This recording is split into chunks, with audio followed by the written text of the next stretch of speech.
So in my last upload on TSG, I was kind of hating, and we all know that it's a lot easier to hate than to speak good things about stuff, especially if we don't like it. Then it just makes it much easier for us to hate on it. So I decided to do something a little bit different in this video.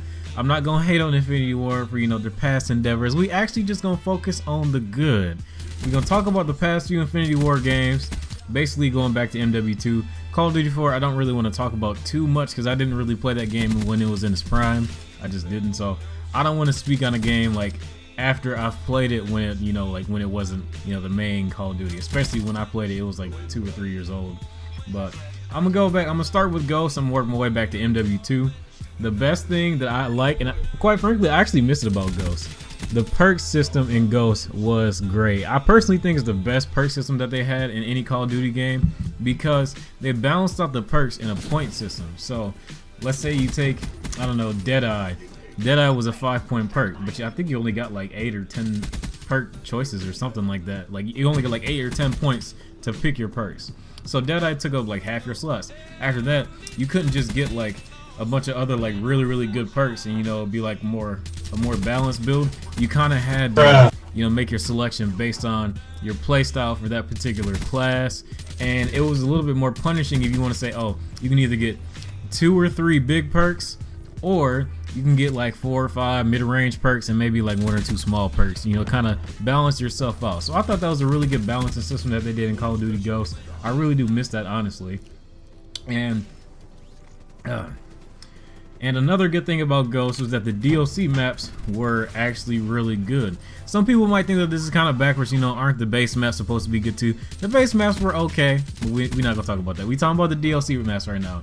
Honestly speaking, I think Ghost probably had, I'll put that at probably number 2. I put Black Ops 1 as having the best Call of Duty DLC. Then I put Ghost at number 2, and I put Modern Warfare 2 at number 3.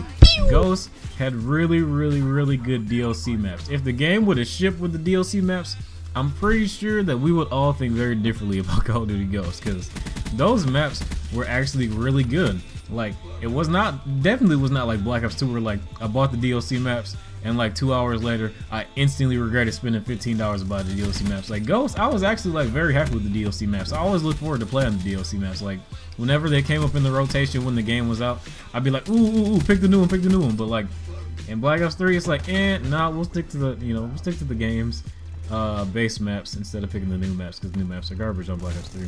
And the last thing I want to say about Ghost really quick is that the campaign was actually pretty entertaining. Some people say that they don't want to see another Ghost 2, and I understand, but me personally, I'm not gonna say I would be one of those people that will buy Ghost 2 just for the campaign, but the campaign on Ghost was actually not bad. If you still have that game, go back and just play the campaign, or just play parts of it or whatever, because it was pretty good. I promise you, you will not regret it, and the ending is really cool too.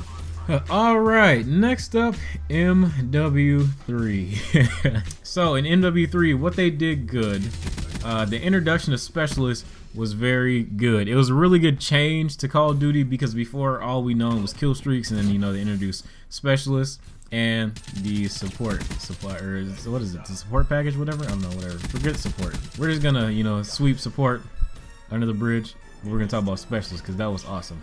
I like being a super soldier in MW3 because especially how much stuff that was in that game, sometimes you just feel like you need extra perks when you're going up against certain people. So when you get on that 7 or 8 kill streak, depending on if you was running hardline or not, you was basically good. You have every perk in the game. You had every possible advantage and counter that you could have.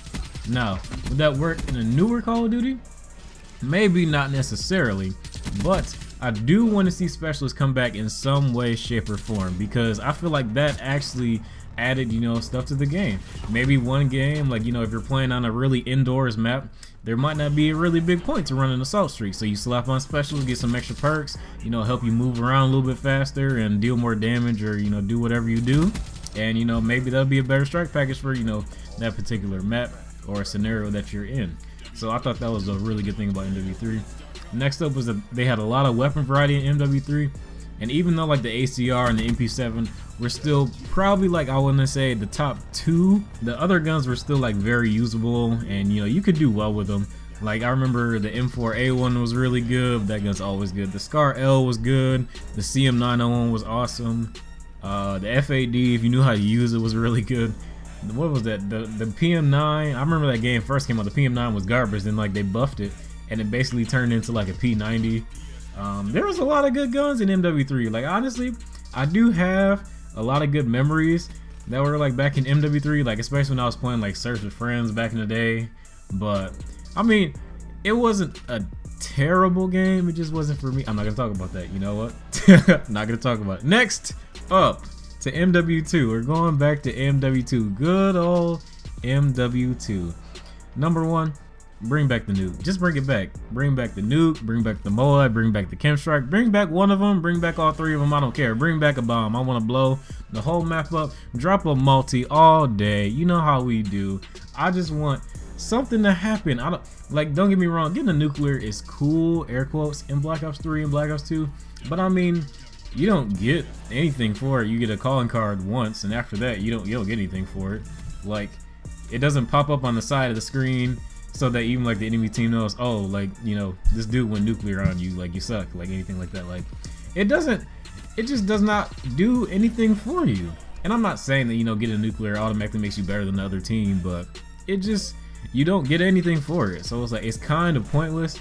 Even though it's cool, you know, see that you went on a long gun streak and whatever, you stayed alive, left your streaks and whatever, but you don't like get anything special for it. And that's what like the nuke and the Moab and the Chem Strike was. I remember back in the day you could get like a Chem Strike and Ghost. If you got it like early enough in the game and you think you were going on a long streak, you just kill yourself so you can attempt to get another Chem Strike. I never did get a double, but I mean, it was still cool to kind of think that you could, but like, you know, when you get a nuclear, it's not really like that. You don't get that same feeling. Next good thing about MW2, the kill streaks were really good. The kill streaks were all amazing in MW2. Like, bring back like the Harrier, AC-130, the Chopper Gunner, all that stuff. The Predator Missile. I feel like the Predator Missile was better than the Hellstorm in Black Ops 3. And I don't know, like, also add like some new streaks that are like competitive to the old streaks. So like, let's just say you do add Predator, Harrier, AC-130, and whatever the next Call of Duty is, and those are really good. You restore them back to their MW2 glory. But I want to see some new streaks too. I want to see your creativity go to work, because that's what we pay you for. I want to see new stuff in addition to the old stuff. I want to see the old stuff brought back in its full glory, and I want to see new stuff that'll be like, maybe I'll switch it up from the old stuff. Maybe I'll mix it up, use some old, use some new, you know what I'm saying? And then the last thing about MW2 that I think was really good, me personally, I kind of like the sniping. I think the sniping was pretty cool. It was kind of a mixed bag where like I kind of felt like you needed some skill, but there's also like a bit of luck in it. And like, I remember I used to play free for all the time, Modern Warfare 2, and I felt like when I got quick scoped, if I watched the kill cam and it kind of looked like just like a black scope, I was like, dang, how do you do that? Because like, you try to pick up a sniper, and you try to black scope, and you're like, oh, this check is not easy. Like, not in MW2 it's not easy. MW3, Black Ops 2, that's a completely different story. But MW2, I don't know what it is about that game, but black scoping is hard. I don't know how to do it. I quite frankly, I don't. I can, you know, attempt to snipe, but doing that crap how those snipers do it on that, I have no idea. I really don't. But anyways, that's gonna be it for this video today, guys. If you guys enjoyed, please be sure to drop a like, and also don't forget to stop by my channel. And I also want to give a big shout out to my boy Thunder. I really appreciate it. I'm pretty sure all of us appreciate the opportunity to upload on your channel, and we'll catch you guys in the next one.